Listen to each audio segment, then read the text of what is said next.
Ya, shalom semua. Selamat datang kembali di Sema Aduna ya, di Zoom pembelajaran. Kali ini kita di hari Selasa, pembelajaran dari Pak Erben. Kita sapa dulu Pak Erben. Shalom Pak Erben, selamat malam. Ya, selamat malam semua. Tuhan baik ya. Yes. Ya, kali ini temanya, ya, dan kali ini temanya adalah menurut iman Kristen, siapakah Nabi terakhir, Yesus atau Muhammad? Seperti itu ya Pak Erben ya. Ya, begitulah kira-kira. Oke, ini pasti pertanyaan yang menarik ya. Seringkali kita dibuat bingung ya dengan hal seperti ini. Oke, nanti mudah-mudahan bisa dijelaskan oleh Pak Erben dan menambah iman kita untuk percaya kepada Yesus Kristus Tuhan dan Juru Selamat kita ya. Sebelum kita ke sana ke materinya Pak Erben, kita akan terlebih dahulu buka dengan doa dari Sister Aling. Silakan Sister Aling untuk membuka dalam doa. Baik, terima kasih Bro Agus. Mari Bapak Ibu sekalian kita berdoa terlebih dahulu. Bapa kami yang di surga, terima kasih dan puji syukur ya Bapak, karena kami masih diberi kesempatan untuk kembali bersama-sama berkumpul di kelas Sema Adonai sekarang ini untuk kembali belajar tentang kebenaran firman. Ya Bapak, kiranya selalu ada penyertaan dan pimpinan-Mu dalam kelas pembelajaran kami, sehingga semua dapat berjalan dengan lancar sampai akhir. Baik moderator kami, Bro Agus, yang akan memimpin kelas pembelajaran kami ini. Mampukan Bro Agus untuk dapat memimpin kelas pembelajaran ini dari awal hingga akhir dengan baik dan lancar. Dan berkatilah juga para operator yang bekerja di belakang layar, ya Tuhan, sehingga mereka juga dapat melakukan tugas-tugasnya dengan baik juga dan juga dengan lancar sampai selesai kelas ini. Dan berkati juga internet kami ya Tuhan, sehingga tidak menjadi kendala dalam kelas pembelajaran kami, sehingga internet kami dapat juga berjalan dengan lancar sampai kelas kami selesai pembelajarannya. Dan berkati juga Pak Erben yang menyampaikan kebenaran firman-Mu. Urapilah setiap perkataan dari Pak Erben ya Tuhan, sehingga Pak Erben dapat menyampaikan kebenaran firman-Mu kepada kami semua dengan baik, dengan benar, sesuai dengan kehendak hati-Mu Tuhan. Dan juga berkatilah kami semua yang ada di dalam ruangan ini maupun yang berada di live YouTube, sehingga kami yang menerima kebenaran firman-Mu dalam hati dan pikiran kami dimampukan untuk bisa menerimanya dengan mendapatkan pemahaman yang baik dan juga pemahaman yang benar. Dan mampukan firman itu menjadi rema ya Tuhan di dalam diri kami, dan mampukan kami juga untuk bisa melakukannya dalam kehidupan kami. Kami mengajarkannya dan memberitakannya kepada sama kami, sehingga kami bisa menjadi berkat bagi banyak orang dan selalu memuliakan nama-Mu ya Bapa. Terima kasih ya Tuhan, kami serahkan waktu ini, acara kelas ini dari awal hingga akhir dalam tangan-Mu. Dalam nama Yesus, doa ini kami panjatkan, haleluya, amin. Amin, amin. Terima kasih Sister Aling. Selanjutnya langsung kita serahkan ke Pak Erben. Silakan Pak Erben. Oke, shalom semua. Selamat malam teman-teman ya. Berjumpa kembali dengan malam hari ini kita bicara satu topik atau satu tema yang penting ya.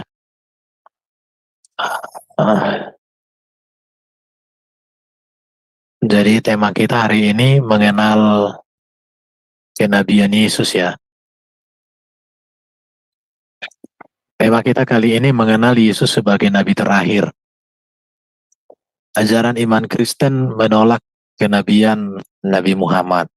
Ya, dari segi iman kita tidak ada hubungan dengan Nabi Muhammad, tidak ada hubungan dengan Al-Quran, dan tidak ada hubungan dengan Islam dari segi iman dan sejarah. Dan kita harus menegaskan bahwa kita harus membiarkan saudara-saudara kita itu beriman kepada Qurannya dan beriman sesuai dengan ajaran nabinya, itu hak mereka. Tetapi bagi kekristenan, kenabian itu sudah utuh, sudah lengkap, sudah sempurna pada kehadiran kedatangan Yesus yang adalah firman Allah yang hadir dalam rupa manusia. Itu yang harus ditegaskan ya. Kalau berbicara para nabi di dalam Alkitab kita orang Kristen telah mengenal nabi mulai dari Nuh. Berdasarkan 2 Petrus 2 ayat 5 ya, disebut bahwa Nuh itu seorang nabi yang memberitakan kebenaran, berita pertobatan kepada bangsa-bangsa selama 120-an tahun ya. Tetapi selama 120 tahun itu orang yang bertobat tidak ada. Bahkan yang kedapatan setia dan sungguh-sungguh hanya Nuh bersama ketiga anaknya dan istri dan menantunya di situ ya. Kemudian dalam Nabi Musa ya di kitab Taurat dan penutup para nabi perjanjian lama itu adalah Yohanes Pembaptis. Sekaligus Yohanes Pembaptis ini pembuka jalan bagi Kristus atau bagi datangnya Mesias. Jadi Yohanes ini seorang nabi penutup perjanjian lama dan sekaligus pembuka jalan bagi datangnya Yesus untuk menggenapi dan menyempurnakan seluruh ajaran dan nubuatan para nabi perjanjian lama. Jadi kita bisa katakan bahwa seluruh para nabi menanti-nantikan kedatangan Mesias. Itu kita lihat di sini ya. Jadi para nabi dalam perjanjian lama itu semuanya menantikan kedatangan Mesias. Di mana berita kedatangan Mesias itu ada di dalam Kejadian 3:15. Kejadian 3:15 ini disebut sebagai proto-evangelium ya. Jadi Injil pertama kali diberitakan saat manusia pertama Adam dan Hawa jatuh dalam dosa, di mana dikatakan bahwa Mesias atau juru selamat, pembebas, penebus itu akan datang sebagai keturunan perempuan. Dan itu sangat cocok dengan Yesus. Sebab Yesus adalah keturunan perempuan dalam hal kemanusiaannya. Karena Maria itu mengandung bukan karena campur tangan laki-laki. Artinya di sana tidak ada biologi seksual. Dan itu sangat cocok dengan nubuatan dalam kitab Kejadian 3:15, keturunan wanita yang akan meremukkan kepala daripada ular iblis. Artinya kepala ular atau kepala iblis atau dosa. Karena Yesuslah keturunan wanita yang telah mengalahkan dosa, mengalahkan maut, mengalahkan iblis, dan menjaminkan kehidupan yang kekal. Jadi para nabi dalam PL itu menantikan Mesias yang akan datang, bahkan mereka juga diberikan pewahyuan bernubuat tentang kedatangan Mesias atau kedatangan Yesus Kristus. Sedangkan dalam perjanjian baru yang diakhiri dari perjanjian lama oleh Yohanes Pembaptis dan dibuka oleh Nabi Yohanes, kemudian dilanjutkan oleh para rasul Yesus yang 12, kecuali Yudas yang digantikan Matias, kemudian dengan yang 70 sampai dengan yang 500 orang percaya. Ketika terjadi peristiwa Pentakosta, semua mereka itu kemudian menerima Mesias yang dinantikan dalam perjanjian lama atau para nabi, dan yang dinubuatkan oleh para nabi dalam perjanjian lama itu diterima oleh mereka, dan kemudian para nabi dan para rasul ini memberitakan tentang Yesus yang telah datang, yaitu kedatangan pertama, dan memberitakan Yesus dengan apa yang akan Yesus kerjakan pada kedatangan yang kedua. Dan seluruh para rasul Yesus itu memberitakan Yesus berdasarkan apa yang Yesus nyatakan, berdasarkan apa yang Yesus kerjakan. Dan seluruh pemberitaan mereka itu dituliskan di dalam 4 kitab Injil yang kemudian di dalam surat-surat pengembalaan seperti Yakobus, Petrus, kemudian surat Yohanes, dan kitab Wahyu, dan juga surat-surat Rasul Paulus. Jadi para rasul Yesus Kristus itu mereka menerima Yesus Kristus sebagai Tuhan dan Juru Selamat, sebagai Mesias dalam hidup mereka, menerima seluruh karya Yesus, baik pengajarannya, baik mujizatnya, baik janji pengharapan yang diberikan. Dan itulah yang mereka beritakan, mereka kabarkan, mereka sampaikan sampai kedatangan Yesus kali yang kedua. Karena kedatangan Yesus kan ada 2 periode. Periode pertama itu berbicara penebusan keselamatan.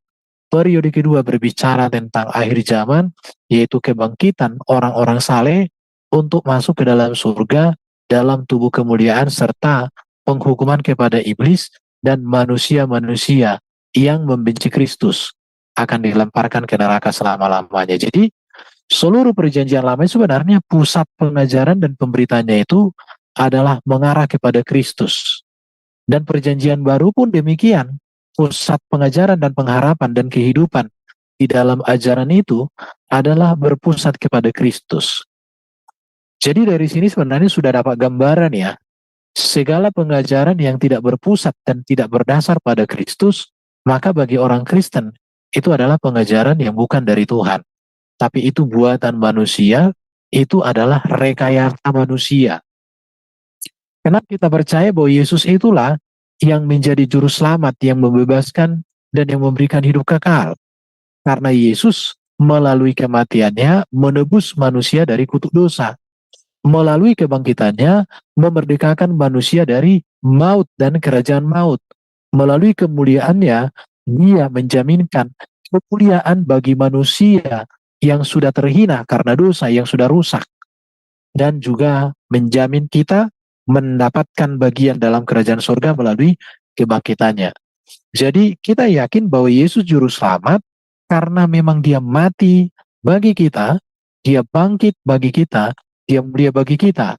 Tetapi berbeda dengan sosok yang disebut atau yang dianggap sama dengan Isa. Karena Isa itu tidak mati, maka dia tidak pernah membebaskan dari dosa. Dia tidak pernah mati, maka dia tidak pernah berhadapan dengan maut. Dia tidak dimuliakan dari kematian itu, maka tidak bisa disebut sebagai juru selamat. Tetapi Yesus dalam Alkitab juru selamat karena dia sudah mengalahkan maut, mengalahkan iblis, mengampuni dosa, serta menjaminkan hidup yang kekal.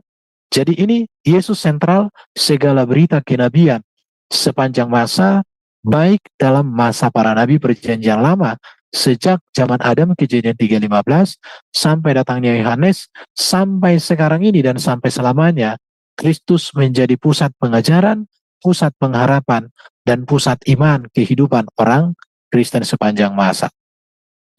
Di sini saya tunjukkan ada beberapa nubuatan atau topik nubuatan dalam perjanjian lama tentang siapa Yesus. Kalau kita melihat ini masih topik yang sedikit ya dari beberapa hal yang bisa kita lihat tentang siapa Yesus berdasarkan pengajaran para nabi dan para rasul, bahwa dia disebut sebagai keturunan Abraham dan keturunan Yehuda. Dia Mesias itu disebut sebagai keturunan Daud, lahir dari anak darah, tempat lahirnya di mana, kemudian kelahiran itu didahului oleh Yohanes. Dia juga disebut sebagai raja, nabi, dan imam. Dia juga disebut menanggung dosa dunia. Bahkan dia juga diolok-olok, tangan dan kaki dipaku, tidak ada tulang yang patah, serdadu membuang undi, doanya waktu dia ada di atas kayu salib, baru buruk rupa, kemudian disesah dan mati, kebangkitan dan kenaikan.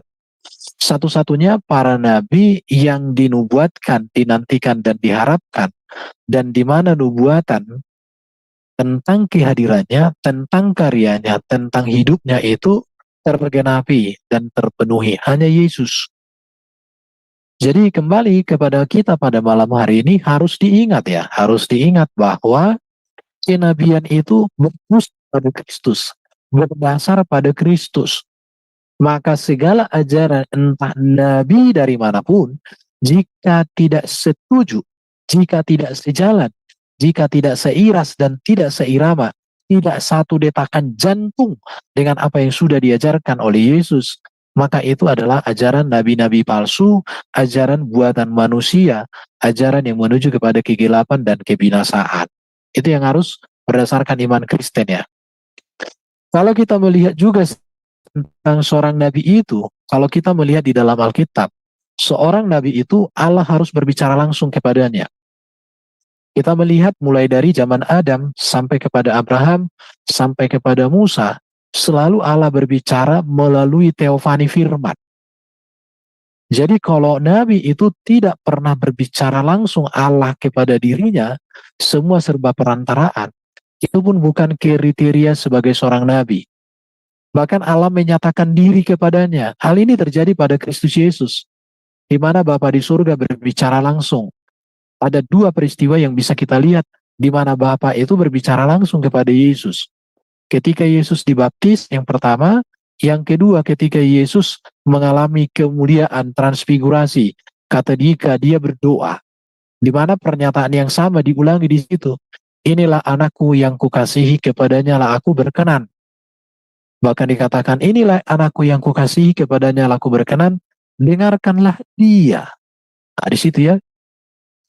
Jadi jelas sekali, seorang nabi di dalam ajaran iman Kristen itu, Allah berbicara langsung. Kalau para nabi di dalam perjanjian lama, itu Allah berbicara kepada mereka melalui teofani dari Sang Firman. Sedangkan dalam perjanjian baru, bukan dalam rupa teofani, tapi Bapa itu sendiri yang menyatakan kemuliaannya melalui suara dan melalui Roh Kudus yang dalam rupa burung merpati, mendeklarasikan Yesus sebagai Sang Firman yang ada dalam rupa manusia dan berkata, inilah anakku yang kukasihi, kepadanya lah aku berkenan, dengarkanlah dia. Baru kalau kita berbicara juga nabi di dalam ajaran Kristen, berarti nabi itu artinya Allah menyampaikan pesan kepada manusia melaluinya untuk kepentingan Allah bagi manusia. Perhatikan ya. Jadi seorang nabi itu tidak berbicara atas kepentingan dirinya sendiri, tetapi kepentingan Allah yang harus disampaikan bagi keselamatan manusia.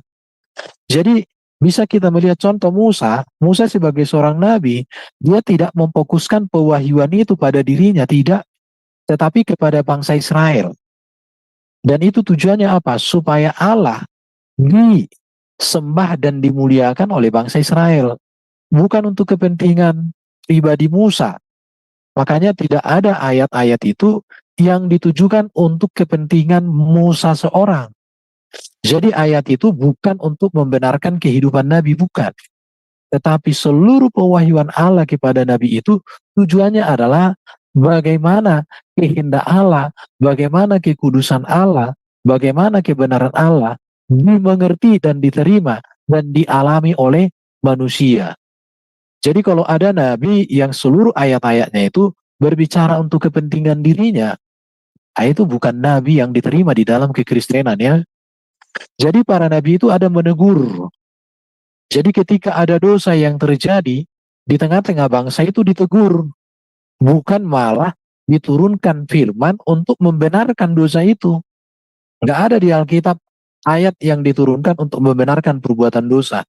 Yang ada adalah firman Tuhan disampaikan untuk menghardik orang-orang yang berdosa, untuk membungkam perbuatan-perbuatan dosa, supaya para pelaku-pelaku dosa itu bertobat, sadar. Sungguh sangat aneh jika ada ayat yang diberikan atau firman yang disampaikan kepada Nabi, tetapi mengakomodir kepentingan Nabi yang bertentangan dengan hukum yang dibuat oleh Tuhan.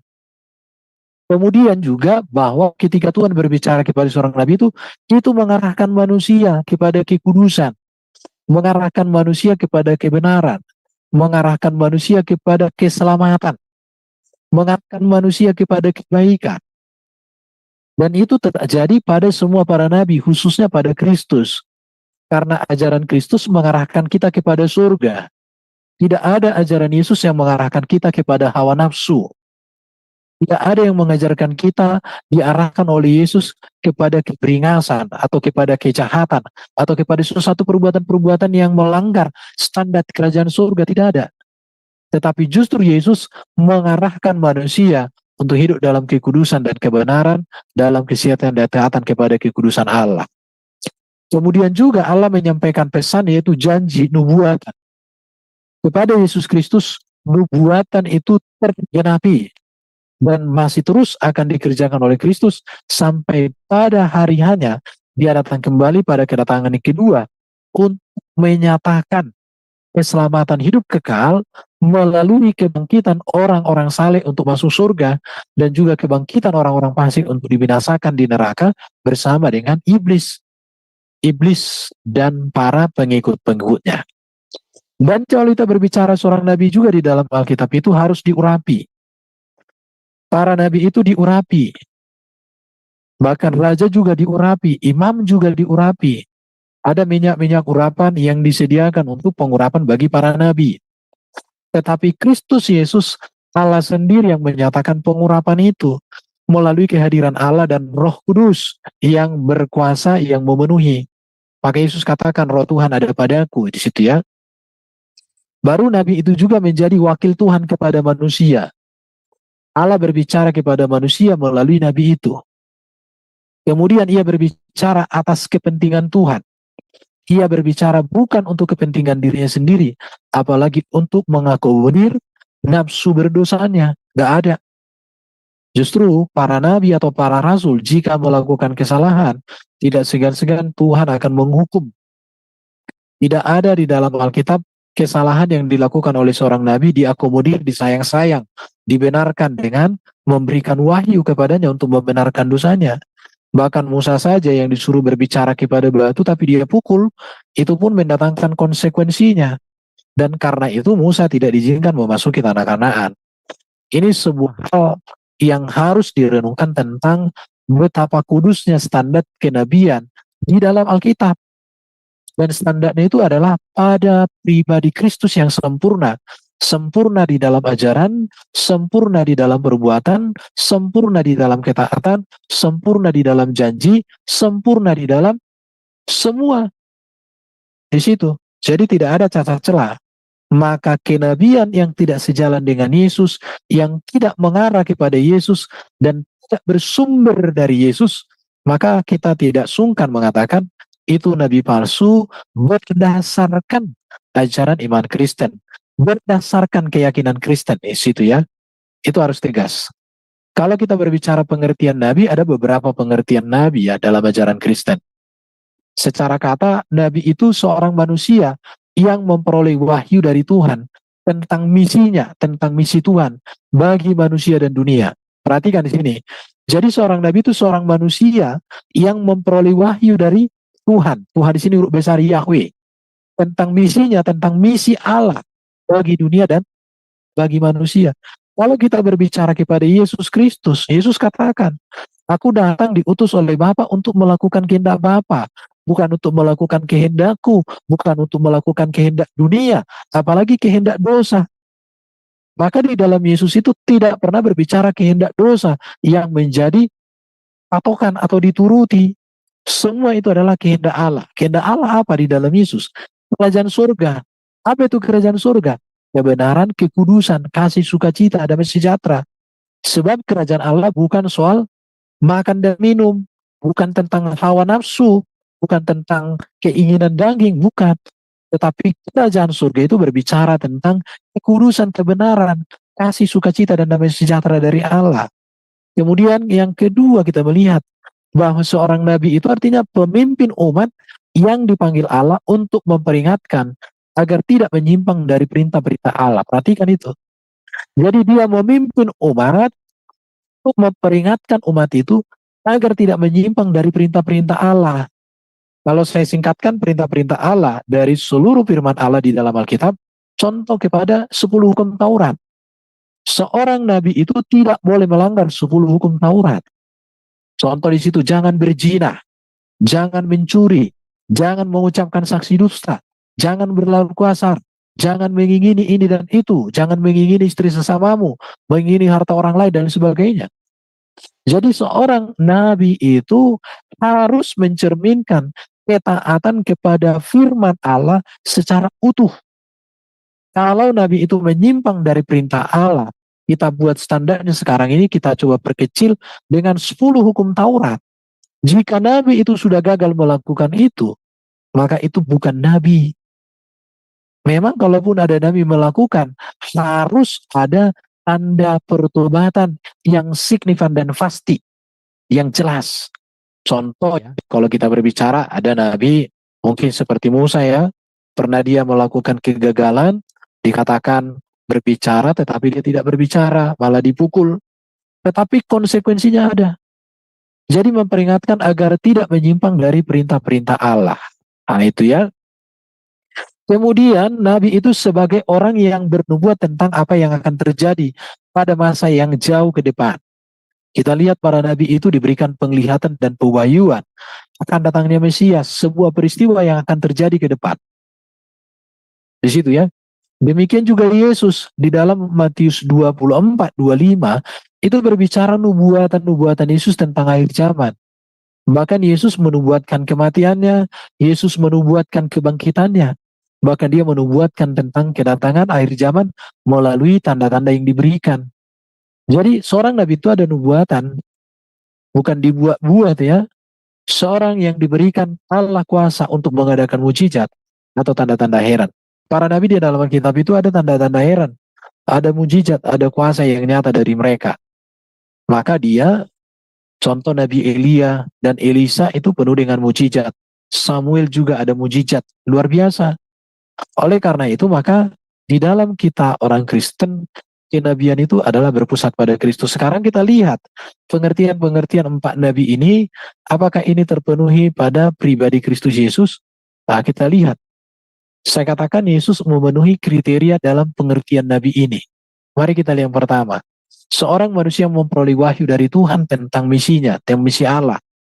Yesus manusia sempurna, tidak berdosa. Itu yang pertama. Jadi harus catatan ya, kita menerima Yesus sebagai manusia. Walaupun di sisi lain tidak boleh dikesampingkan bahwa Yesus juga memiliki sifat ilahi atau hakikat ilahi karena dia adalah firman. Tetapi kali ini saya menitikberatkan berbicara kenabian Yesus dan kemanusiaannya. Yesus satu-satunya manusia yang sempurna dan tidak berdosa. Maka di sini kita melihat bahwa Yesus menerima wahyu atau menerima firman dari Allah Bapa di surga tentang misi Allah Bapa di surga. Contoh kita lihat Yohanes 7 ayat 16. Yesus mengajarkan pesan surgawi, ajaranku tidak berasal dari diriku sendiri, tetapi dari Dia yang telah mengutus aku. Yohanes 8:28. Dia juga menyatakan bahwa ia berbicara tentang hal-hal sebagaimana diajarkan Bapa kepada aku. Sebab segala firman rema yang kau berikan kepada aku telah kusampaikan kepada mereka, dan mereka telah menerimanya. Mereka tahu benar-benar bahwa aku datang daripadamu, dan mereka percaya bahwa engkaulah yang telah mengutus aku. Jadi Yesus itu menerima pewahyuan dari Bapa dengan cara yang ajaib tentunya. Dengan demikian Yesus jelas memenuhi peran nabi. Jadi ketika kita berbicara Yesus nabi jangan alergi, tetapi jangan dikatakan hanya nabi. Banyak orang seberang mengatakan Yesus itu nabi. Yesus itu nabi. Tidak ada masalah bagi orang Kristen ketika mengatakan Yesus nabi. Tetapi yang bermasalah adalah jika dikatakan Yesus nabi, tetapi tidak mengerti kenabiannya bagaimana. Apa yang menjadi peran Yesus sebagai seorang nabi? Bagaimana perbedaan Yesus dengan para nabi? Apa kesempurnaan kenabian yang dikerjakan, yang dinyatakan oleh Yesus? Jadi kita menelisik sampai ke dalam. Jadi bukan kita beriman hanya Yesus nabi, titik selesai. Bukan. Kalau orang mengatakan Yesus hanya nabi, itu tidak sesuai dengan Alkitab. Karena di Alkitab juga percaya Yesus firman Allah yang mengambil rupa manusia. Karena itu dia disebut anak Allah. Alkitab juga memberitakan Yesus anak manusia yang menunjuk kepada kemesiasannya sebagai manusia sempurna yang menjadi manusia yang menyelesaikan keberadaan manusia karena dosa pada Adam. Maka Yesus disebut sebagai Adam yang terakhir. Yesus juga disebut anak domba Allah yang berbicara bahwa Kristus adalah kegenapan seluruh kurban penebusan yang terjadi sejak zaman Adam. Di Taman Eden, Kejadian 3:21. Baru kurban-kurban yang ada di zaman Habel, di zaman Nuh, bahkan di zaman Abraham, zaman Musa, sampai datangnya Yohanes Pembaptis, dan kemudian Yesus mati di kayu salib berkata sudah selesai. Jadi jangan dikatakan Yesus hanya sebagai nabi saja. Yesus juga guru, Yesus rabi, Yesus imam, Yesus Mesias, Yesus Raja, Yesus Hakim. Banyak gelar-gelar Yesus di dalam Alkitab. Walaupun pada sesi kali ini kita berbicara tentang kenabian Yesus sebagai nabi yang sempurna dan menjadi tujuan, nilai, dan dasar dari semua para nabi pengharapan. Maka saya tegaskan lagi bahwa nabi yang tidak sejalan ajarannya dengan Yesus, maka tidak ada keraguan bagi orang Kristen. Itu nabi palsu. Perhatikan ya, dengan demikian Yesus jelas memenuhi peran nabi sebagaimana dia adalah juru bicara Allah. Allah sendiri mengaku dengan sebuah deklarasi bahwa Allah berkenan kepada Yesus sebagai anak yang dia kasihi, yang telah tentu melampaui seorang nabi. Jadi Yesus bukan hanya sebatas nabi, tetapi nabi yang menjadi pusat pemberitaan para nabi. Dan Yesuslah nabi yang menjadi pusat kegenapan dari semua nubuatan para nabi dan menjadi pusat pemberitaan para rasulnya sampai sekarang ini dan selamanya sampai Kristus datang kali yang kedua. Kemudian dikatakan nabi itu pemimpin umat yang dipanggil Allah untuk memperingatkan mereka agar tidak menyimpang dari perintah-perintah Allah. Jadi kita lihat pemimpin umat yang dipanggil memperingatkan agar tidak menyimpang dari perintah-perintah. Kita bisa melihat ajaran Yesus itu sempurna. Tentang etika dan moral itu sempurna. Tidak ada ajaran etika dan moral di dalam dunia ini yang setara dengan Yesus, yang sebanding dengan Yesus. Tidak ada. Tidak ada yang bisa dibandingkan atau disandingkan. Karena ajaran Kristus itu, standar etika dan moral itu berbicara tentang kerajaan surga, kekudusan, kebenaran, kedamaian, cinta kasih. Tidak ada di sana setitik dosa pun yang diajarkannya. Jadi kita bisa melihat bahwa tentang etika dan moral itu bisa dibaca Matius 5 sampai dengan pasal 7 ini ya. Bahkan kalau kita melihat seluruh catatan para rasul tentang ajaran Yesus dalam kitab Injil itu sungguh luar biasa ya, sangat mengagumkan. Jadi jika pengertian Nabi pemimpin umat yang dipanggil Allah untuk memperingatkan agar manusia tidak menyimpang dari kebenaran-kebenaran Allah, maka Yesus melakukan itu. Maka Yesus mengarahkan kita untuk kita hidup dalam kesempurnaan. Maka para rasulnya mengatakan, hendaklah kamu sempurna, sama seperti Kristus adalah sempurna. Maka standarnya adalah Kristus. Di situ ya. Yang ketiga, sebagai orang yang bernubuat, apa yang akan terjadi pada masa yang jauh ke depan. Kalau kita membaca di dalam Alkitab, Yesus menubuatkan masa depan ketika dia mengatakan kepada murid-muridnya bahwa ia harus pergi ke Yerusalem dan menanggung banyak penderitaan dari pihak tua-tua, imam-imam kepala ahli-ahli Taurat, lalu dibunuh dan dibangkitkan pada hari ketiga. Yesus menubuatkan kematiannya. Dan itu tertulis dalam 4 kitab Injil. Yesus juga menubuatkan bahwa tak lama setelah ia naik ke surga, para muridnya akan menerima kuasa. Kalau Roh Kudus turun ke atas mereka, Kisah Rasul pasal 1 ayat 8, dan itu tergenapi. Yesus juga mengajarkan berbagai nubuat yang akan terjadi menjelang akhir zaman. Hal ini ada di dalam khotbah Yesus pada Matius 24-25 dan juga ada di dalam Injil Markus dan Lukas. Nanti bisa dicek ayat-ayat paralelnya ya. Jadi sebenarnya ya sudah, Yesus nabi yang sempurna. Tapi jangan dicatat hanya nabi. Orang yang menolak kenabian Yesus berarti dia tidak belajar Alkitab dengan benar. Kemudian seorang nabi juga diberikan Allah kuasa untuk mengadakan mujizat atau tanda-tanda heran dalam menjalankan tugas dan amanat yang diberikan Allah kepadanya. Luar biasa. Yesus di dalam Alkitab itu tercatat ada 30-an lebih mujizat yang dilakukan. Kalau dicatat di dalam 4 kitab Injil. Ya. Bahkan penulis Injil Yohanes mengatakan kalau semua dicatat, tidak ada catatan yang cukup untuk menegaskan siapa Yesus untuk dikenal dan dipercaya sebagai nabi dan juru selamat. Mujizat yang dikerjakan Yesus memang tidak dicatat semuanya, tetapi apa yang tercatat itu sudah cukup untuk membuktikan tentang kemujizatan Kristus Yesus sebagai kesempurnaan dari seluruh kenabian, pengajaran kenabiannya. Yohanes 20 ayat 30-31 ini bisa dibaca, dan juga Yohanes 21 ayat 25. Oke, jadi Yesus seorang nabi di dalam Alkitab itu ada data-data yang bisa kita lihat ya. Bahwa jabatan nabi digunakan di dalam Injil ketika orang sedang berbicara tentang Yesus. Contoh dalam Matius 21 ayat 10 sampai 11 dikatakan di situ, inilah Nabi Yesus dari Nazaret di Galilea. Ketika orang mengatakan Yesus nabi dari Nazaret di Galilea, Yesus tidak protes. Karena memang Yesus mengerti bahwa dia adalah nabi, utusan Bapa, firman yang mengambil rupa manusia dalam keadaan manusia sempurna yang menyatakan karya Bapa secara sempurna pula. Di situ baru dikatakan dalam Lukas 7 ayat 15-16, seorang nabi besar telah muncul di tengah-tengah kita. Kemudian di dalam Yohanes 4 ayat 19, Dikatakan, engkau Tuhan nyata sekarang padaku bahwa engkau seorang nabi, kata perempuan ya. Bahkan dalam Markus 6 ayat 4 dikatakan seorang nabi dihormati di mana-mana, perkataan Yesus, kecuali di tempat asal sendiri. Jadi tidak ada keraguan bagi kita untuk menolak kenabian Yesus. Dan harus ditegaskan, ini ulang-ulang saya ulangi ya, kesempurnaan ajaran para nabi, parameternya, barometernya, ukurannya adalah Yesus Kristus. Maka para nabi yang mengajarkan berbeda dari ajaran Yesus, itu nabi palsu.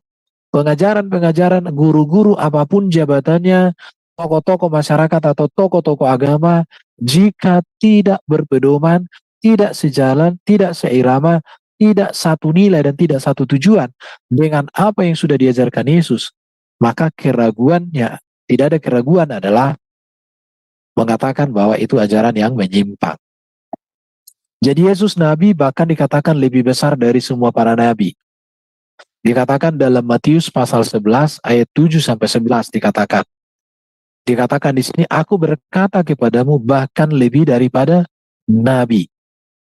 Sesungguhnya di antara mereka dilahirkan oleh perempuan tidak pernah tampil seorang yang lebih besar daripada Yohanes Pembaptis, namun yang terkecil dalam kerajaan surga lebih besar daripadanya. Dan terkecil ini berbicara tentang Yesus dalam hakikat kemanusiaan dan keilahiannya lebih besar dari semuanya.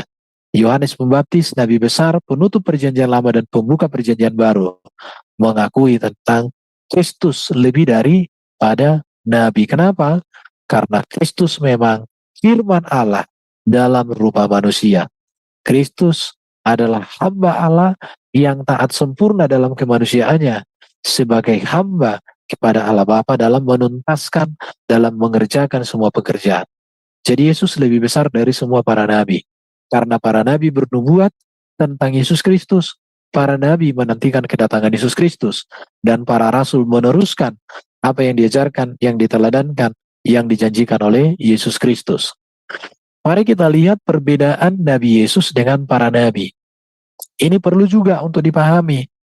Yesus sebagai nabi itu diutus oleh Allah, artinya dia ada sebagai firman di dalam diri Allah, diutus ke dunia, ke dalam rahim Maria. Kemudian dia bertumbuh di dalam rahim Maria sebagai manusia yang benar-benar manusia dan dilahirkan. Kemudian Yesus mengajar, Yesus bermujizat. Kemudian Yesus mati, Yesus bangkit, Yesus mulia, dan kemudian Yesus naik ke surga. Dan Yesus masih datang dari surga, menjadi raja segala raja di kerajaan surga, dan menjadi hakim yang adil di akhir zaman. Ini bagaimana perbedaan kenabian Yesus dengan para nabi. Sedangkan para nabi itu ada ayah dan ibunya yang melakukan aktivitas biologis. Maka mengandunglah sang istri, maka dilahirkan. Kemudian dipanggil dan diutus. Mereka memang mengajar dan memujizat, dan mereka mati, tetapi mereka menantikan kebangkitan.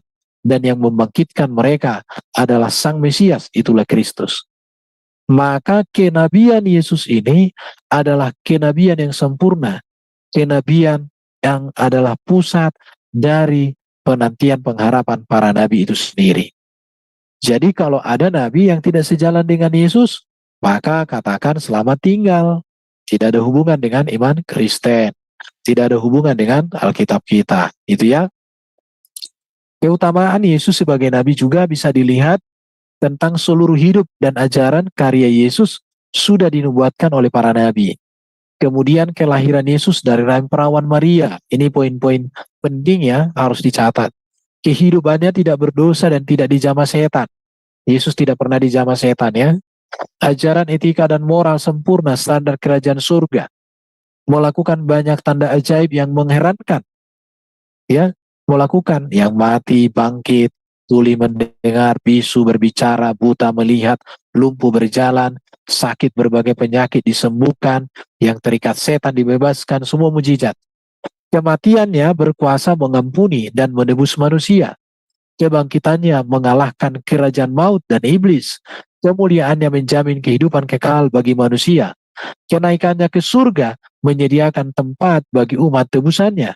Dan ia datang di akhir zaman bersama para malaikat untuk membangkitkan para kudusnya, para orang saleh, dan membangkitkan orang fasik untuk kebinasaan. Ia memerintah sebagai raja segala raja dalam kerajaan surga. Dan dia menjadi hakim yang adil, yang memberikan mahkota kepada orang-orang percaya dan menghukum iblis di neraka bersama dengan manusia-manusia yang disesatkan oleh iblis. Perhatikan di sini, Yesus dan para nabi di dalam Alkitab kita lihat. Para nabi PL itu menantikan kedatangan Yesus mulai dari zaman Nuh, ya, mulai dari zaman Adam, ya, sampai Musa, Samuel, Nathan, Elia, Elisa, Yesaya, Yeremia, Yeskiel, Daniel, Hosea, Yoel, Amos, dan seterusnya. Mereka ini menantikan kedatangan Yesus dan mengharapkan kedatangan Yesus dan bernubuat akan kedatangan Yesus. Tetapi nabi di perjanjian baru dan para rasul itu sudah berjumpa dengan Yesus yang diawali oleh Yohanes Pembaptis. Yohanes Pembaptis menegaskan bahwa Yesus anak Allah yang maha tinggi, yang diutus Allah, nabi, untuk menyelamatkan manusia. Kemudian bahkan Musa dan Elia juga berjumpa dengan Yesus yang menegaskan bahwa Musa dan Elia menjumpai Yesus, ya. Musa dan Elia datang secara ajaib pada saat Yesus mengalami kemuliaan di atas bukit. Peristiwa ini disaksikan oleh para rasul. Oke, kalau berbicara nubuatan kenabian Yesus, jelas ya, di dalam Ulangan 18 ayat 18. Ini diklaim orang sebelah menuju kepada nabi mereka, tapi itu tidak ada hubungannya. Aku akan menaruh firmanku dalam mulutnya, dia akan mengatakan kepada mereka segala yang kuperintahkan kepadanya. Bahwa Bapa sudah menyatakan firman kepada Yesus Kristus. Beda dengan klaim-klaim orang seberang. Karena Allahnya tidak pernah menaruh firman pada mulut nabinya, tetapi semua melalui Jibril, ya. Jadi Allah memberitahu Musa bahwa suatu hari akan mengutus seorang nabi kepada Israel. Yesus juga adalah nabi yang menggenapi nubuatan tersebut dalam Kisah Rasul 3 ayat 22 dan pasal 7 ayat 37. Yesus menggenapi dan menyempurnakan kenabian dalam seluruh kitab Taurat. Di dalam Matius 5 ayat 17 dan Ibrani 1 ayat 1 sampai 4. Mari kita lihat di sini, ya. Yesus nabi terakhir. Yesus puncak pewahyuan diri Allah. Yesus puncak penyataan diri Allah. Maka seluruh pengajaran harus berpusat, sentralnya adalah Kristus. Ajaran yang tidak berpusat kepada Kristus, maka itu adalah ajaran nabi palsu, ajaran antikristus. Dikatakan di Ibrani pasal 1 ayat 1 sampai 4 di sini, setelah pada zaman dahulu Allah berulang kali dalam berbagai cara berbicara kepada nenek moyang kita dengan perantara nabi-nabi, maka pada zaman akhir ini, perhatikan di sini, maka pada zaman akhir ini ia telah berbicara kepada kita dengan perantaraan anaknya, Sang Firman dalam rupa manusia, dalam inkarnasinya, yang telah ia tetapkan sebagai yang berhak menerima segala yang ada. Jadi jelas, Kristus adalah kesempurnaan dari janji Allah tentang kenabian bagi dunia. Jadi di dalam Kristuslah Allah berbicara kepada manusia secara imanen, ya. Allah yang transenden menyatakan dirinya menjadi imanen melalui inkarnasi Sang Firman. Jadi Yesus penggenapan dan puncak para nabi itu, kita bisa lihat Ulangan 18 ayat 5, segala tugas nabi dirangkum dan dipenuhi di dalam diri Yesus secara sempurna. Sebab Yesus Kristus Tuhan tidak hanya memberitakan kebenaran, tetapi ia sendiri adalah kebenaran itu sendiri. Para nabi memberitakan kebenaran yang disampaikan Allah melalui teofanianya kepada mereka. Tetapi Kristus hadir, kebenaran, firman itu sendiri yang mengambil wujud rupa manusia yang bernama Yesus Kristus. Yesus Nabi, ia tidak hanya memberitakan firman Allah, tetapi ia sendiri adalah firman Allah yang sejak semula ada bersama dengan Allah di dalam diri Allah. Bahkan karena firman Allah di dalam diri Allah, maka dia adalah firman itu sendiri. Mari kita lihat dasar seorang nabi bagi Kristen harus memiliki historitas kenabian yang berkaitan dengan nabi-nabi perjanjian lama. Karena dikatakan Mazmur 147, 19-20, ia memberitakan firman-Nya kepada Yakub, ketetapan-ketetapannya dan hukum-hukumnya kepada Israel. Ia tidak berbuat demikian kepada segala bangsa, dan hukum-hukumnya tidak mereka kenal. Jadi Kristus Yesus adalah nabi terakhir dan pusat dari seluruh kenabian, atau nabi-nabi dan pengajaran nabi-nabi di sepanjang sejarah manusia sejak kedatangannya. Mengapa kita menolak kenabian Nabi Muhammad? Yang pertama adalah hubungannya dengan Allah, Yahweh dan Bapa itu.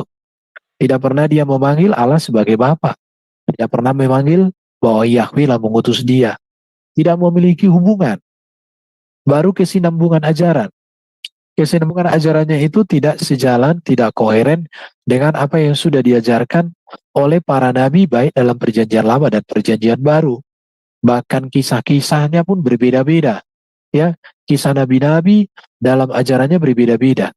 Kita tidak menemukan ada di sana kesinambungan ya tentang siapa Allah Bapa, Firman dan Rohnya ada yang menyatakan diri secara teofani dan inkarnasi, itu tidak bisa dijelaskan di mereka.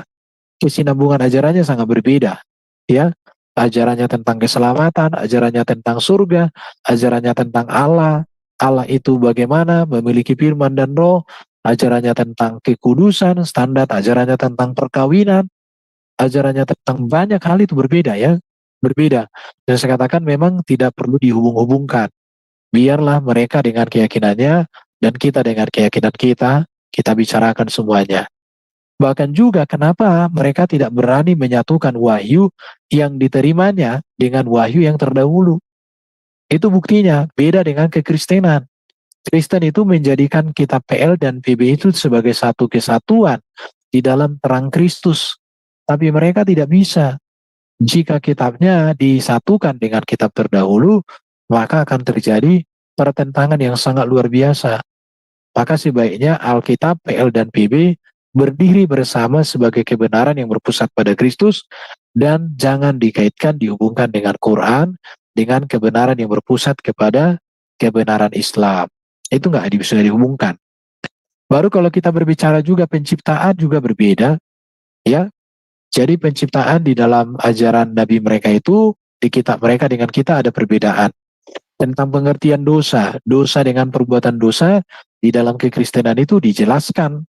Hakikat dosa itu berbicara keterpisahan dari Allah, kematian yang terjadi karena dosa, dan juga rusaknya hakikat manusia, tidak berkuasanya manusia itu dosa. Tapi hal itu tidak kita temukan pada mereka. Keselamatan. Keselamatan di dalam Alkitab itu jelas. Berpengharapan kepada Mesias untuk PL, untuk PB menerima sang Mesias, dan menantikan kedatangan yang kedua. Tapi bagi mereka berbeda ya. Ibadah di dalam Alkitab atau di dalam iman Kristen dengan mereka esensinya berbeda. Ya, ibadah kita itu berpusat pada Kristus, teosentris. Dan itu berbicara tentang perayaan kemenangan di dalam kematian kebangkitan Kristus, mereka berbeda. Surga juga berbeda ya. Di surga kita dikatakan oleh Yesus, kamu sesat, di surga tidak ada kawin pada hari kebangkitan. Bahkan Muhammad bertentangan juga dengan ajaran dasar Yesus Kristus yang adalah kesempurnaan seluruh kitab suci perjanjian lama. Itu harus kita katakan, bertentangan tidak bisa sejalan. Tetapi bukan berarti karena bertentangan jadi dibenturkan. Bertentangan ini cukup diketahui, dipahami, dan perenungan masing-masing kembali kepada pribadi masing-masing. Jangan dihubung-hubungkan ya. Jadi kita menolak kenabian itu karena itu tidak sejalan dengan ajaran iman kita. Tapi kalau mereka beriman dengan kenabian Nabi mereka, itu hak mereka dan kita harus mendukung dalam spirit kebangsaan ya, dalam spirit humanisme. Harus. Jadi kalau kita melihat juga ciri-ciri Nabi palsu itu menyangkal Allah Bapa dan Sang Penebus manusia, itu ciri-cirinya ya. Baru cara hidup itu dikuasai oleh hawa nafsu, bahkan hidup serakah, itu contoh-contohnya. Tidak mengenal Yesus dengan benar, baik dalam kemanusiaan dan keilahiannya. Para pengajar-pengajar palsu itu tidak mengenal kemanusiaan Yesus, di kodrat Yesus. Mereka hanya membenturkan kemanusiaan dengan keilahian. Kemudian ibadah penuh ritual yang tidak bermakna, hanya aturan manusia yang memuaskan telinga. Jadi ajaran-ajaran itu harus memiliki makna. Ritual tanpa makna itu hanya menguras waktu.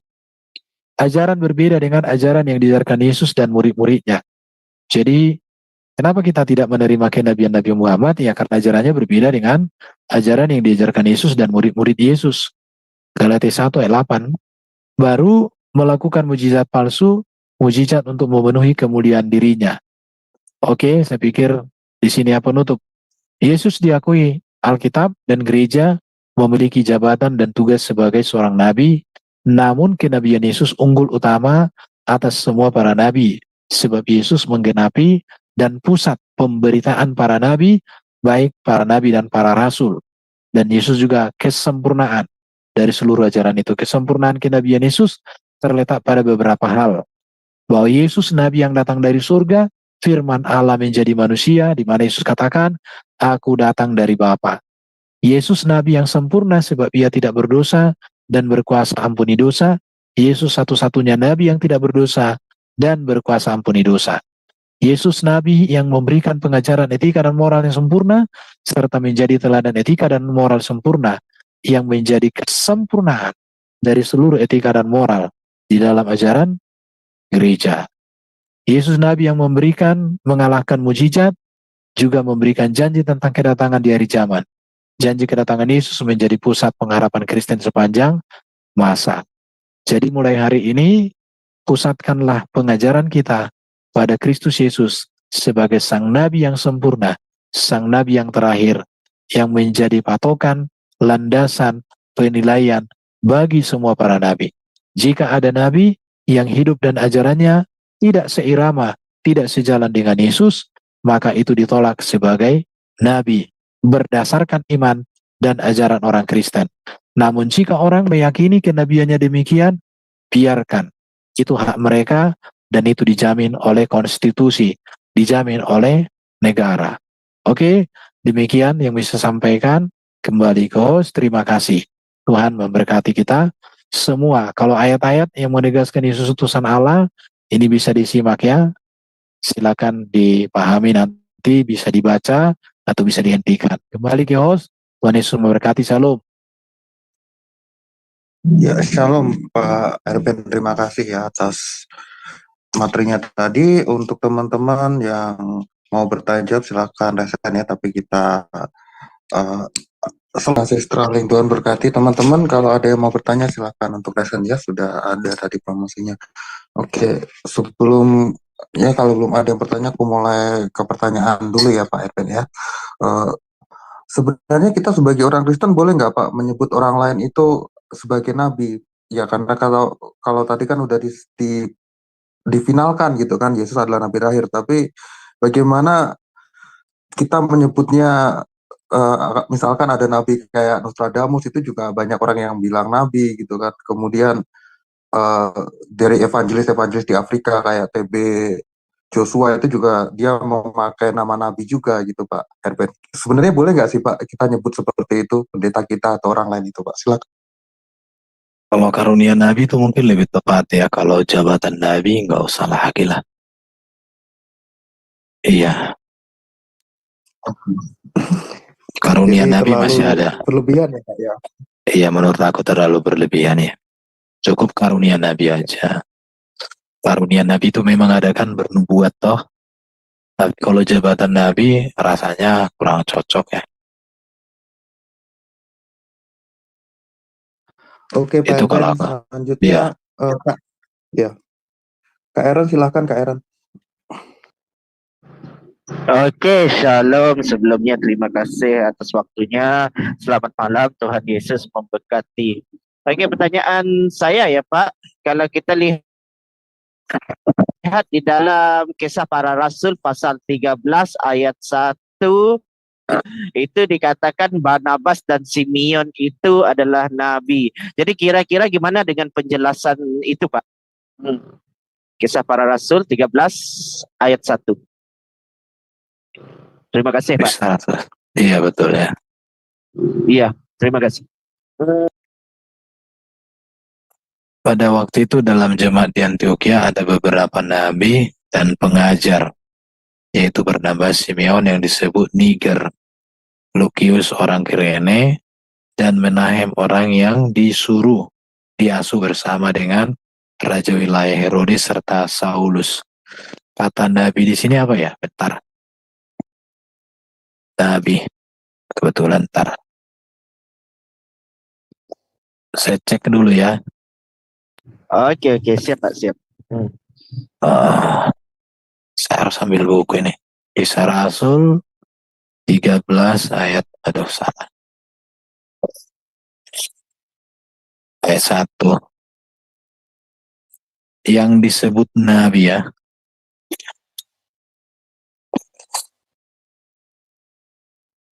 Jadi sebaiknya memang nggak usah disebut Nabi kalau di zaman sekarang ya.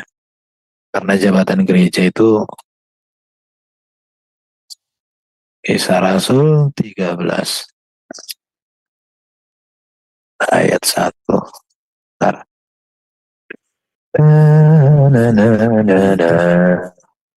Ya, dan banyak juga ya di luar dari kekristenan atau iman Kristen itu ngaku-ngaku rasul juga ya Pak, seperti contoh Rasul Russell gitu kan, terus Jacob Smith ya, itu kan mereka menganggap Nah, banyak mereka itu nabi-nabi adalah itu jadi cenderung rasul. nanti lari.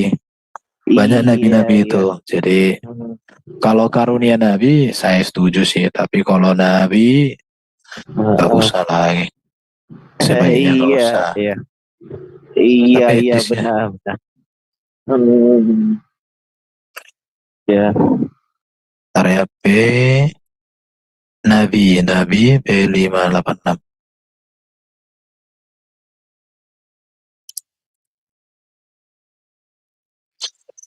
Hmm, hmm, hmm.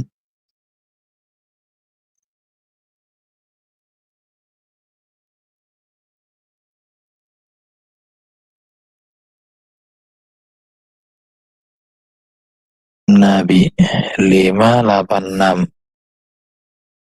Nabi itu emang di sini disebut profetes ya. Profetes itu kan seseorang yang memiliki kemampuan untuk bernubuat juga ya. Iya, Dalam kasus profesi ya kan? tertentu. Iya, Iya, profetes. iya, Menunjuk pada prophet. Alkitab. Iya, iya. Iya, jadi profetes.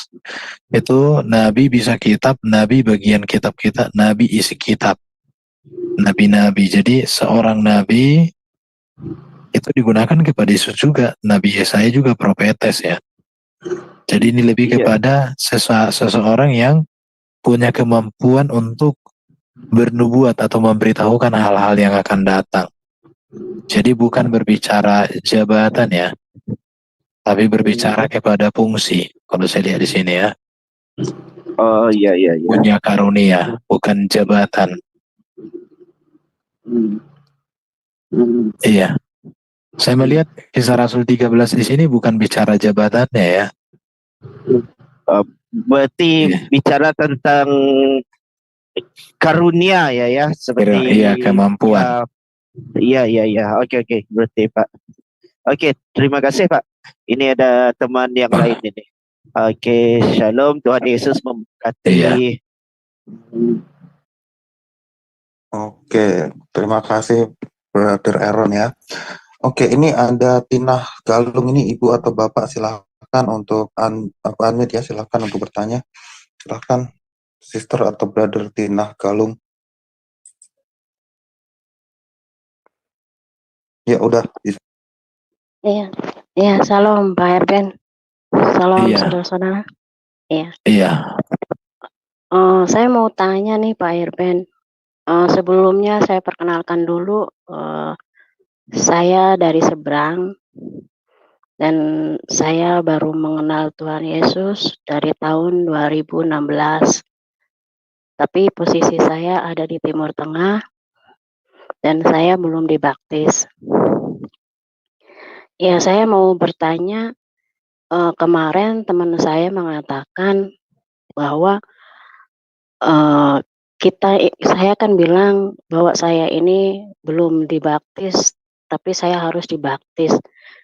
Terus teman saya mengatakan nggak harus dibaptis, nggak penting itu kalau baptisan itu di perjanjian lama, sudah nggak dipakai lagi di perjanjian baru. Nah seperti itu. Nah terus saya bilang, bukankah Yesus itu dibaptis oleh Yohanes? Iya, tapi itu kan nggak bisa lagi kita dipakai oleh kita manusia, dia bilang begitu. Nah, terus setelah itu mau tanya lagi, maksudnya gini, bagaimana itu Pak Erben? Masa orang, Yesus aja dibaptis kok kita masa nggak boleh dibaptis gitu loh, seperti itu. Ini pertanyaan saya yang pertama. Dan pertanyaan saya yang kedua, pada waktu itu, teman saya mengatakan bahwa Yesus Yesus itu adalah Allah itu sendiri, yang apa namanya tuh, yang mengutus dirinya, seperti itu. Terus saya bilang begini, Yesus itu adalah firman Allah.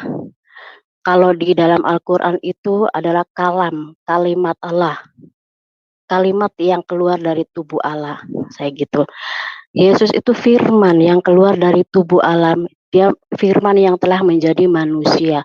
Dia itu utusan, utusan Bapa. Bahkan ada ayat dikatakan, aku datang ke dunia ini bukan karena kehendakku, melainkan karena Dia yang mengutus aku. Berarti itu ada dua pribadi, tetapi satu hakikat yang tidak bisa dipisahkan antara Bapa dan Anak. Saya begitu. Nah, terus kata teman saya bilang, tidak bisa. Berarti kalau begitu, ibu itu Tuhannya 3, dia bilang gitu. Nah, bagaimana Tuhannya 3? Sedangkan saya kan mengakui bahwa Yesus itu adalah Tuhan dan Juru Selamat saya secara pribadi. Karena saya manusia berdosa, maka saya harus mengakui Yesus, karena Yesus itu yang menebus dosa-dosa kita di kayu salib. Saya bilang seperti itu, tetapi teman saya bilang bahwa Yesus itu adalah Allah itu sendiri yang mengutus dirinya. Nah, pertanyaan saya pada Pak Erben, bagaimana itu menurut Pak Erben gitu loh. Saya minta penjelasan yang akurat lah gitu Pak Erben. Namanya saya kan orang awam. Ya, terima kasih Pak Erben. Yang pertama masalah baptisan ya. Baptisan Yohanes dengan baptisan yang diajarkan Yesus itu dua hal yang berbeda, Bu. Ya, betul. Oke, kenapa? Ini ya, kemarin ini udah pernah kita bahas kalau nggak salah itu. Minggu lalu atau kapan itu ini. Jadi, kalau baptisan itu ini ya, pengertian baptisan yang dilakukan Yohanes itu adalah ritus pembersihan. Bagi orang Yahudi, seorang yang bukan Yahudi tidak bersih karena tidak pernah mematuhi bagian hukum agama Yahudi. Oleh karena itu, bila mana seorang non-Yahudi menjadi proselit, yaitu memeluk agama Yahudi, maka dia bertobat. Dan dia harus menjalani 3 hal, disunat, kurban, dan dibaptis. Ini keharusan. Jadi, ini bagian dari ritus pembersihan. Di situ ya. Jadi dibaptis di sini tuh merupakan lambang pembersihan. Ini saya coba ini ya. Jadi harus dipahami dulu ini tentang ini dibaptis yang dimaksud dari semua kekotoran di masa lalu ini. Jadi dibersihkan. Itu baptisan yang dilakukan oleh Yohanes. Jadi baptisan Yohanes adalah pintu atau jalan untuk masuk dalam perjanjian Allah, yaitu perjanjian kedatangan Mesias, penebus dan penyelamat. Memang Yesus dibaptis, tetapi bukan untuk pembersihan. Ya, apakah Yesus seperti ini? Jadi baptisan Yesus menandakan bahwa Yesus setuju untuk mengenakan seluruh kehendak Allah. Menggenapkan. Itu maksudnya. Kemudian, baptisan Yesus menandakan bahwa Yesus mengidentifikasi dirinya sepenuhnya dengan manusia yang berdosa. Saya cepatkan ya. Baptisan Yesus menandakan bahwa Yesus menghubungkan dirinya dengan gerakan baru dari Allah yang memanggil setiap orang kepada pertobatan. Kemudian, baptisan Yesus juga memberikan teladan, contoh kepada umat manusia tentang kepatuhan. Ini sudah dibahas 2 minggu lalu setahu saya ini ya. Di situ jadi, baptisan adalah deklarasi Allah Bapa tentang siapa Yesus. Itu kalau tentang baptisan. Kalau baptisan yang kedua, itu namanya baptisan yang diajarkan Yesus. Itu ada di dalam Matius 28 ya. Kan jelas dikatakan Yesus itu Matius 28. Ya, Matius 28 ayat 19 sampai 20 itu jelas dikatakan. Jadi kalau ada orang mengatakan tidak perlu dibaptis ya, ini ayat firman Tuhan mau dikemanakan. Karena itu pergilah, jadikanlah semua bangsa muridku dan baptislah mereka dalam nama Bapa dan Anak dan Roh Kudus, dan ajarlah mereka melakukan segala sesuatu yang kuperintahkan kepadamu. Intinya di sini memang adalah jadikanlah semua bangsa muridku. Ini perintah utamanya. Jadikan semua bangsa muridku. Bagaimana seorang bisa menjadi murid? Yang pertama dibaptis dalam nama Bapa, Anak, dan Roh Kudus. Kemudian diajar melakukan segala yang kuperintahkan kepadamu. Jadi goal dari perintah ini adalah jadikan semua bangsa muridku. Bagaimana seorang murid itu? Yang pertama kita harus membaptisnya. Yang kedua kita harus mengajar. Jadi yang pertama itu dibaptis kemudian diajar. Baru dia jadi murid. Tapi bagaimana kita membaptis orang dan mengajar orang? Kita harus pergi. Nggak boleh kita pergi ngongkang-ngongkang kaki doang, nggak bisa. Jadi orang yang percaya kepada Yesus, selama masih ada kesempatan untuk dibaptis, silahkan dibaptis. Beda dengan kalau tidak ada kesempatan. Kalau ibu kan banyak kesempatan ya bro kan, untuk dibaptis kan? Ya, saya kan ada di Timur Tengah Pak Erben. Jadi Oke, iya kalau belum ada tidak dibaptis. memungkinkan dibaptis di Timur Tengah karena situasi, ada waktunya. Nanti ketika pulang ke Indonesia Iya, hubungi aja iya. gereja. Ya, itulah yang Ah, saya iya, harapkan nanti seperti itu. harus ya. Iya, Jadi udah jelas Bu ya, itu perintah Yesus. Kalau baptisan Yohanes memang nggak mesti lagi kita lakukan baptisan Yohanes. Karena itu baptisan pembersihan untuk masuk ke dalam pertobatan. Tapi kalau Yesus baptisan itu artinya penyatuan dengan kematian dan kebangkitan Kristus. Setahu saya di Roma pasal berapa ini ya? Lupa aku ayatnya. Mati dan bangkit bersama dengan Kristus itu ada di dalam Roma itu, di kitab Roma. Oke, kalau berbicara tentang Yesus tadi, apakah Yesus itu Allah Bapa? Jelas bukan ya. Yesus itu adalah firman Allah. Di mana itu tertulis? Yohanes ya. Ini kita harus lihat ini. Yohanes pasal 1. Jadi kalau orang mengatakan Yesus Allah Bapa itu sendiri ya, itu kurang vitamin Ibu. iya betul. Iya, Jadi masa Allah Bapa jadi manusia, nggak ada itu. Tapi firman Allah yang kekal di dalam diri Allah mengambil rupa manusia itu benar-benar ajaran Alkitab. Kita ikutin aja ajaran Alkitab, jangan ikutin ajaran yang kuluk-kuluk ya. puji Perhatikan Tuhan. di sini ayat 14 aja langsung ya. Firman Ya, itu telah menjadi manusia dan diam di antara kita. Jadi firman itu apa? Ada di dalam diri Allah. Secara etimologi firman itu kan logos. betul. Logos itu akal budi Allah yang maha kuasa, hikmat Allah, pikiran dan pengetahuan Allah yang maha kuasa. Kalau ini di dalam PL, firman itu disebut dengan, di sini kalau di PL ini firman, ini teopani. Teopani. Di PB ini inkarnasi. Ya, inkarnasi dengan teopani. Jadi hikmat Allah yang maha kuasa itu mengambil rupa manusia, itulah yang dikatakan di ayat 14 tadi ya. Ya, ayat 14. Jadi ibu itu orang-orang yang kurang asupan vitamin itu. Betul. Iya betul. Ya, Itu sering banget kayak gitu. Sering banget Pak Erben. Sering nah kalau ini. ngomong, kalau ngomong jangan nggak usah baptis Iya, jadi gitu. oke. Jadi kalau Tritunggal itu kan Bu, Allah Bapa, Firman dan Roh itulah Tritunggal. Betul. Jadi Allah itu Esa, firmannya Esa, rohnya Esa. Allah itu roh, firmannya roh, hakikatnya. Rohnya juga ya roh. Tidak terlihat, tak terjangkau, terang yang tak terampiri. Bukan berarti firmannya Bapak itu satu, firmannya satu, rohnya satu jadi tiga, enggak. Sama seperti ibu, ibu punya tubuh, punya jiwa, punya roh. Tubuh ibu satu, roh ibu satu, jiwa ibu satu. Tiga, enggak, satu. Satu ibu itu dengan tiga realita konkret. Jadi penjelasan ibu tentang Tritunggal itu udah tepat ya. Yesus itu firman Allah menjadi manusia. Yang mengatakan Yesus Allah Bapa jadi manusia itu ajaran kuluk-kuluk. Iya, kulu-kulu itu artinya nggak beres ya. Betul. Iya, oke. Udah pasti, udah mantap Ibu pemahamannya. Tinggal semangat dan maju terus. Saya kepengen ada yang mengajar gitu, Pak Irben, supaya saya tuh semakin semakin apa, semakin kuat iman saya. Tapi ya puji Tuhan, kemarin pernah saya berdebat dengan bukan berdebat sih, sama majikan gitu kan. Dia bilang, di Al-Qur'an itu kan adalah Isa, kalau di Bible itu, dia bilang Yesus, dia bilang itu. Terus saya bilang, nggak tahu kenapa saya juga nggak kayak orang nggak nerima gitu. Saya bilang, bukan, beda. Yesus dengan Isa itu jangan disamain, saya gituin.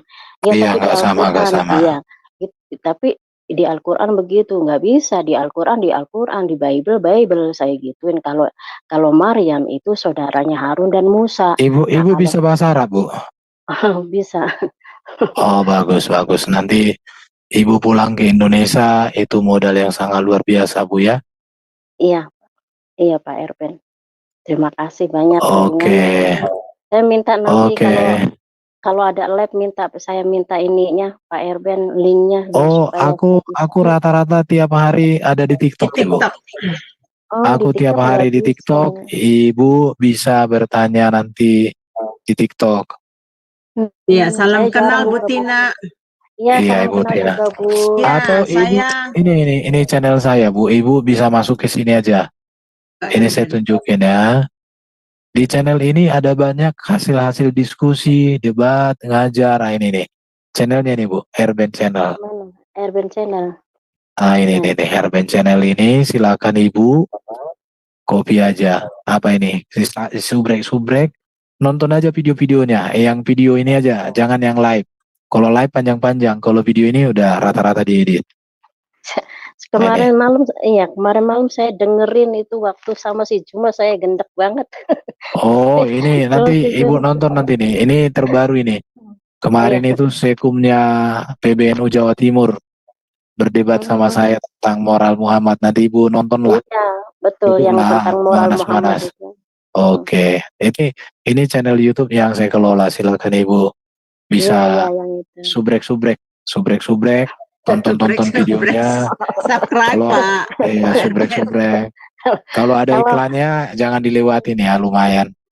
enggak, kalau saya kalau berdebat dengan si itu siapa namanya si Juma, saya nggak mau nonton, sakit hati terus gitu loh. Nanti Mulutnya sih, Ibu kapan-kapan iya, kalau mereka butuh yang berbahasa Arab, Ibu masuk aja, Bu, bantu saya.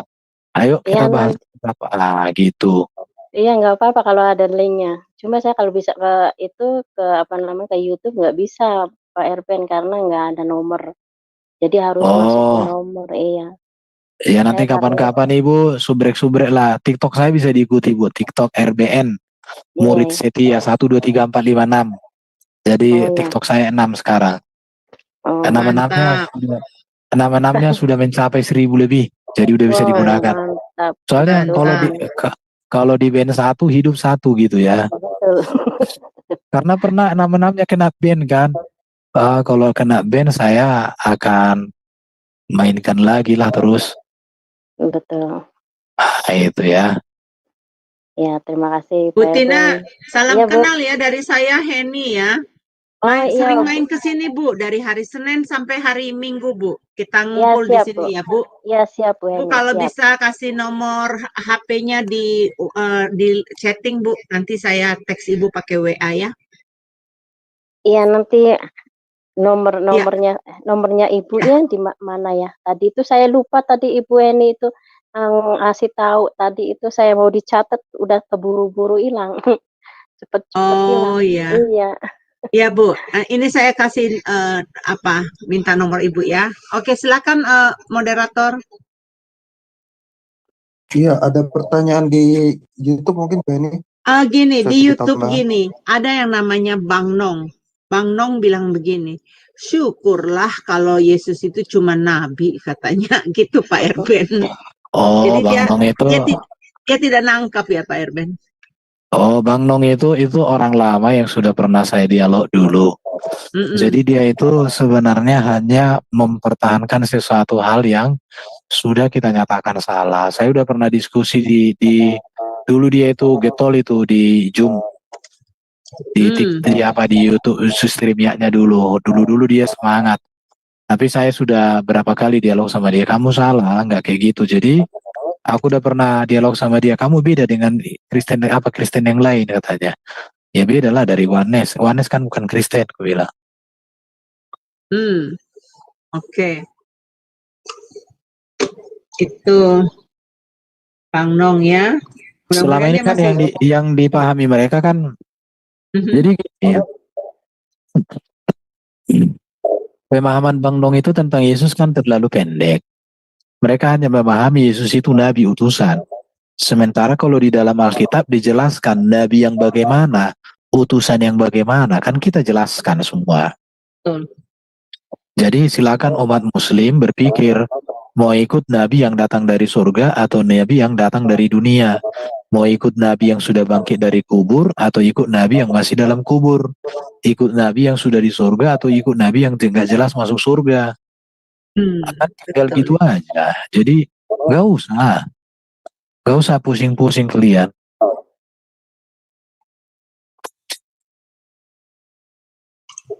Ya, Oke, saya betul pikir saja. itu. Ya, Oke, silakan nggak ada lagi ya moderator. Bu Eni ya? Nggak ada di sini. Ya,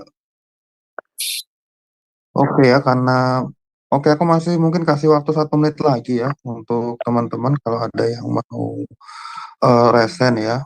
Ya, Ya, kita acaranya seperti yang Bu silakan. Eni tadi sampaikan, kita dari mulai hari Senin sampai Sabtu sampai Minggu juga ya, ada ibadah online juga di situ ya. Jadi Zoom ini terbuka terus ya, ada setiap kali ada pengajaran, dan untuk besok paginya kita setiap pagi ada renungan pagi ya Bu Eni ya, jam Iya, ada 5.30 ya. renungan. Ya kalau ada bangun pagi, oke silakan Sister Lucy mungkin atau Iya, Pak Edi tuh. ya tadi ya. Ada Silakan Pak Pak Edi, Edi. silakan. Silakan Pak Edi dibuka mute-nya. Silakan Pak. Ya, shalom. Iya, salam. Saya tertarik sekali dengan penjangkauan kaum keder. Nah, cuman ini kan saya sudah ya dialog gitu ya. Beberapa kaum keder itu kan mereka kan bermacam-macam pemahaman Islamnya. Ada yang fanatik membabi buta, ada yang mereka belajar juga. Jadi ada misalnya mahasiswa dari mereka ada semacam STT ya, apa IAIN itu apa Institut Agama Islam Negeri apa itu. Mereka belajar perbandingan agama. Lah kalau kita mau menjangkau mereka itu memang ya standar umum kan kita harus membangun relasi. Jadi membangun hubungan baik dulu. Lah kalau itu udah saya lewati, lah itu untuk masuk itu kalau yang saya pelajari sekarang itu harus Injil dulu yang masuk, menyadarkan mereka manusia berdosa, perlu penebusan. Tapi mereka kan istilahnya ya merasa baik-baik saja gitu. Lah itu kalau dari pengalaman Pak Eben bagaimana? Jadi kalau materi hari ini itu mungkin saya lebih cocok untuk mereka yang sudah bertobat ya. Jadi istilahnya itu pengeroposan akidah. Jadi menguatkan mereka di kekristenan itu kebenaran itu lebih diteguhkan gitu. Tapi kalau untuk mereka yang masih muslim itu kalau materi hari ini itu boleh dikatakan apa ya, makanan keras gitu ya. Mungkin mereka kaget gitu atau gimana. Nah menurut Pak Eben bagaimana itu? Sebaiknya bagaimana? Terima kasih. Kan ini kan udah materi ke berapa ini Bu ini? Udah 10 sekian, jadi wajar Pak. Kalau materi awal-awal itu kan kita berbicara kan keselamatan dalam Yesus. Kita berbicara keutamaan Alkitab. Kita udah berbicara Tritunggal, Kristologi. Jadi ini sekarang tema-tema perkembangannya Pak. Jadi kalau untuk menjangkau Muslim yang pertama kita harus menghargai apapun keyakinan mereka. Kita harus berani mengatakan memang kita berbeda. Tetapi perbedaan itu diberitakan tanpa menjelekkan. Contoh, kalau kami percaya kami masuk surga, kenapa? Karena kami ikut Yesus yang datang dari surga. Firman Allah jadi manusia, dalam hidupnya sempurna, dia mati mengalahkan maut, mengampuni dosa, dia bangkit dari maut mengalahkan maut, dia mulia naik ke surga. Itulah alasan kami, maka kami selamat. Kalau kalian bagaimana? Siapa yang menjamin kalian masuk surga? Boleh diceritakan? Ah, di situ. Apa kita perlu latihan PI aja dulu ya, Bu Eni? Hah? Iya. Latihan. Iya, latihan PI. Halaman boleh Pak. Oke, minggu depan ya, latihan PI ya. Iya. Tapi yang praktis ya. Nanti, oke Pak, untuk minggu depan kita latihan PI aja ya. Halo Pak. Pak Edi, saya buka dulu mute-nya. Iya, silakan Pak Edi. Ya setuju. Jadi kita Jadi gini, Bapak kalau, sudah pernah kalau teorinya udah bentar, banyak bentar. terus. Oke, udah pernah dapat Bapak teori tentang PI 3 saja? Saya pernah Kayaknya dengar, belum. tapi mungkin kurang praktek ya. Kalau kurang praktek itu Oh, jadi sering lupa lagi gitu. oke, Kurang nanti saya kasih praktisnya nanti langsung praktek di Zoom ya. Setuju Pak. Iya, oke, praktek Zoom ya. Berarti minggu depan bisa nggak lebih cepat Bu Heni? Jam berapa? Jam 7 bisa. Oke, kita nggak ada ya Pak. Kita kan kuliah. Jadi tinggal Agus yang nanganin ya. Ya kalau nggak ada personilnya, ya maksud Bisa, aku ya bisa semua ada. Kita kan Ah, mau ngajar PI, praktek PI ini supaya nanti Iya, justru itu. dilatih. Kalau jam 9 baru selesai kuliah. Aling juga baru selesai kuliah jam 9, Pak. Untuk minggu depan kapan yang bisa Iya. jam 7? Minggu depan kita bulan Desember baru kita libur kuliah ya, Ling ya. Iya. Coba Iya, benar, hari Pak Erben. kapan ada yang bisa jam 7 supaya saya bisa. Iya. Soalnya kan Saya harus mau praktek dengerin. nanti. Berapa kali pertemuan itu, Pak? PI Ya itu. sebenarnya kalau mau bikin formal ya 2 hari 3 hari. Cuma kan saya kan Oke. bisa rangkum lebih praktis. Oke, Saya ini kan materi gini. pelajaran Iya, saya kan 9, gini 10, maksud aku. 11, 12. Saya nggak perlu menceritakan prinsip-prinsip PI-nya, praktisnya aja saya. Jadi bagaimana alur ceritanya, nanti alur cerita itu harus dipahami dan metode cerita itu bisa nanti dipraktekkan. Nanti saya kasih contoh, baru nanti satu-satu kasih contoh. Setelah saya ajarkan, kemudian praktek langsung. Praktek di Zoom. Iya. Harus bisa dong satu-satu. Kalau Nanti nggak mau praktek, ya. nggak usah. Ya. Ini Pak Oke, Erben, dicari. libur catur Atau bulan gini. kami tanggal 5 Desember, Pak. Ada waktunya. Nanti kalau udah Desember, aku udah banyak kegiatan juga nih. Bu Eni, apakah mungkin kita Aku Ganti hari ya. bukan Ganti aku hari, Bu Heni. kalau Desember nanti ujian akhir semester. Gimana kalau hari mengerjakan. Sabtu, Pak Erben, Sabtu jam 7 malam, kami kosong. Hari Sabtu jam 7 malam. Iya. Iya. Oke, Sabtu jam 7 malam aja minggu depan. Sabtu ini, Ya. bukan? Pak Erben, Sabtu minggu depan lah, Bu. Sabtu depan minggu depan. Oke. Oke, jadi hari Selasanya diganti jadi hari Sabtu. Ingatkan ya Ibu Aling ya, soalnya aku ini lupa-lupa nih. Iya. Iya, Pak. Ibu Sip. Aling ini sampai jengkel dia ingatin aku, kadang aku tahunya itu. Iya. Sabtu tanggal Masih ingat 18 ya. aja. Oke. Iya. Oke ya, jadi Sabtu depan jam 7 ya. Nanti dikasih tahu, tapi nggak usah di-live-kan. Oke. Iya, Pak. Ya nanti mungkin Apa? bisa dibahas lebih dalam lagi mungkin Pak Erben setelah live ya. Oh, Pak Erben, ya. saya praktisnya aja, praktis cerita PI pendahuluan. Ya, tapi maksudnya schedule-nya Pak Erben, schedule-nya nanti biar lebih dalam lagi Oke, kita tutup dulu kalau mungkin, bisa Pak Erben. lebih hari Sabtu jam 7 udah pas lah, jam 7 sampai jam 9 atau jam 10, 3 jam udah banyak kali pun itu. Oh, jangan Pak, jam 9 sudah selalu ada confirm acara kami Pak. Jadi hanya jam 2 jam 9. aja. Iya. Oke, nggak apa-apa, jam 7 atau jam setengah 7. Pokoknya oke lah, Sabtu ya. Iya. Nanti diumumkan siapa yang mau belajar, tapi khusus yang sudah Kristen jangan pula masuk Islam nanti ke dalam. Harus Baik. jangan masuk Islam. Karena kita kan latihan. Kecuali kalau nanti saya akan buat materinya sudah ada sih. Oke. Iya.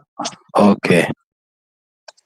Itu cara praktis Mungkin Pak, nanti bisa mengawali Injil. Nanti kalau sudah masuk Injilnya, materi-materi pengajaran kita masuk semua itu. Iya. Pak Erben, mungkin bisa ditutup dulu live-nya Pak Erben dengan doa. Setelah itu mungkin ada pembahasan tentang hal ini mungkin Pak Erben.